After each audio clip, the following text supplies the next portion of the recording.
బయట వర్షం పడుతున్నప్పుడు వేడి వేడిగా ఇంట్లో బజ్జీలు వేసుకొని ఇంట్లో వాళ్ళతో కూర్చొని ఎంజాయ్ చేస్తే ఆహా ఫీలే వేరు కదా. ఒక్కసారి పిండి తడుపుకుంటే 4 రకాల బజ్జీలు వేసుకోవచ్చు. వంకాయ, ఆలుగడ్డ, అరటికాయ అండ్ ఎగ్.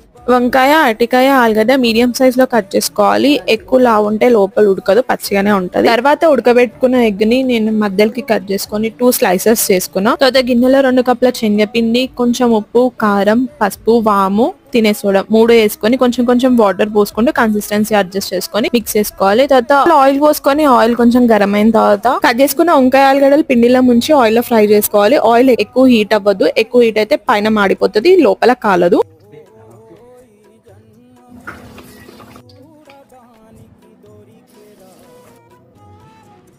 ఇట్లా బజ్జీలు చేసుకొని పైన కొంచెం అట్లా చాట్ మసాలా ఇంకా ఆనియన్ కట్ చేసుకొని పక్కన ఒక గ్లాస్ లో టీ పోసుకొని ఆహా వర్షాకాలంలో దీనికన్నా బెస్ట్ కాంబినేషన్ ఇంకేది లేదు.